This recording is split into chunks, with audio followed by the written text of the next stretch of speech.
stock headlight ni Snow out, at napaka-solid na biled setup in. Ngayong araw nga ay samahan nyo si Uncle Break dahil magkakaroon nga pala ako ng upgrade sa motor ko na si Snow. Papakabitan nga pala natin siya ng napaka-solid at budget meal na biled setup. Pero bago nga pala ang lahat ay hinugasan ko na nga pala muna niyan dito yung motor ko na si Snow dahil napakadungis niya na nga pala. Isang buong linggo nga pala siyang walang ligo-ligo kaya bakas na nga pala sa kanya yung alikabok at putik. Iba't ibang lugar at kung saan-saan na nga pala ako dinala neto ng motor ko na si Snow. 40,000 kilometers na nga pala yung odo niya. Ganun na nga pala katagal at kalayo yung pagsasama naming dalawa sa kalsada. Kaya ngayong araw nga ay i-upgrade ni Uncle Break si Snow bilang isang pasasalamat. At after niya nga maliguan ay ganito na nga pala yung itsura niya. Swabing-swabe na nga pala yung itsura niya at napakapogi na ulit kamukha ni Uncle Break. Sheesh! Bumiyahe na nga pala ako neto papuntang Motorific Garage dahil doon ko nga pala ipapakabit yung biled ng motor ko na si Snow. Sunday nga pala ngayon guys, kaya pagkarating ko nga pala dito sa Motorific Garage ay napakarami na nga pala ng mga tao. Merong mga nagpapaset up, wiring at saka maintenance. Iba't ibang lugar nga pala yung pinanggalingan ng mga tao rito na nagpapagawa. Kagaya na lang neto nung nakasabay ko na si Bossing na galing pa daw from Taguig. Shoutout nga pala sa'yo Bossing. Naghintay nga lang pala kami niyan dito ng motor ko na si Snow ng saglit guys.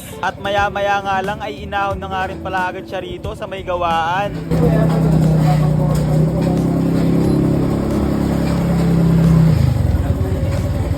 Ganito nga pala yung mga biled na gawa ng Motorific Garage guys. Sariling gawa nga pala nila to kaya quality at siguradong hindi ka magsisisi sa ibabayad mo. By the way guys, ito na nga pala, kinalas na nga pala niyan dito yung mga pyesa sa unahan ng motor ko na si Snow.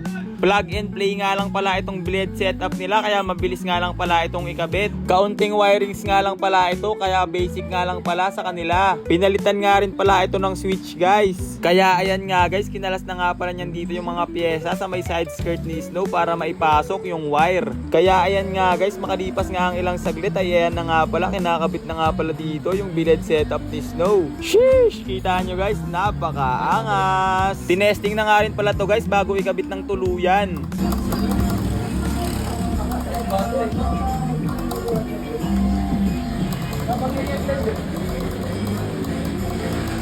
Ito nga pala guys yung switch na ikinabit. Kaliwa nga lang pala para sa biled ni Snow. Ito naman pala yung motor ng nakasabay ko guys. Nagpakabit nga pala siya ng napaka-solid na dancing underglow. Matapos nga palang itesting yung mga pyesa at mga switch ay tuluyan na nga pala sila niyan ditong ikinabit.